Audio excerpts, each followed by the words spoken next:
Disinilah kita harus memahami bahwasanya kaidah langit meletakkan sebuah petunjuk yang pertama yang penting untuk kita, bahwasanya setiap insan tidak akan pernah mencapai kualitas dirinya dan kualitas hidupnya sampai memperhatikan apa yang dia ucapkan dan apa yang dia sampaikan. Siapapun yang mereka senantiasa memperhatikan ucapannya, sejatinya dia sedang memperhatikan bagaimana kedudukan dia di surga.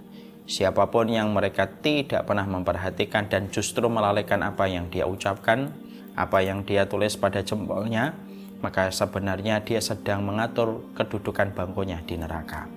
Rasulullah memberikan jaminan, siapapun yang menjaga dari apa yang keluar dari mulutnya dan apa yang keluar dari kemaluannya, siapapun yang menjaga pada kedua lubang itu, maka tidak ada tempat baginya kecuali adalah surga dan ridhanya Allah. Inilah yang menjadikan kita mengetahui, berkatalah yang baik, karena alam di sekitar kita bereaksi dengan ucapan kita, baik yang baik ataupun yang buruk. Ucapkanlah yang baik, karena sesungguhnya penduduk langit itu selalu mengaminkan apapun yang kita ucapkan, baik itu sesuatu yang sifatnya mulia ataupun sesuatu yang sifatnya tercela. Ucapkanlah yang baik, karena engkau akan dijauhkan dari api neraka, bukan hanya semata-mata karena sholat dan bukan karena semata-mata sedekah. Dijauhkannya kita dari neraka ketika kita senantiasa menjaga ucapan kita, ketika kita memiliki sifat layyin, dan layyin itu adalah kelembutan di dalam bertutur kata.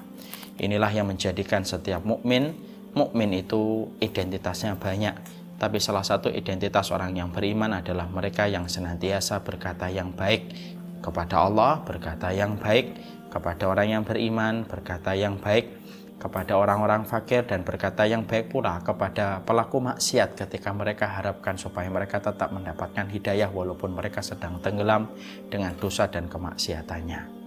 Ditambah lagi, selalu berprasangkalah yang baik kepada Allah. Kelapangan hati kita ditentukan bukan dengan banyaknya harta, tapi kelapangan hati kita ditentukan ketika kita berprasangka yang baik.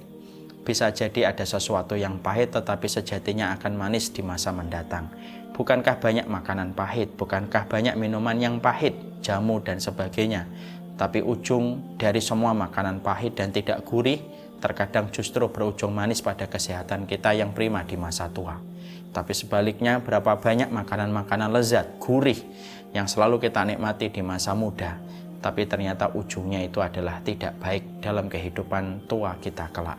Inilah yang menjadikan pula kita memahami, bisa jadi ada takdir yang sejatinya buruk, bisa jadi ada takdir yang sejatinya tidak kita sukai, tapi justru ada kebaikan yang Allah berikan. Bisa jadi ada sebuah takdir yang sebenarnya kita sukai, tapi justru sejatinya itu adalah buruk untuk kita. Bukankah Rasulullah terusir dari kota Madinah itu tampaknya buruk, tapi justru di kota Madinah Allah memenangkan agama ini dan Allah menjadikan Rasulullah kembali ke kota Mekah selama 10 tahun di Madinah dengan cara yang luar biasa.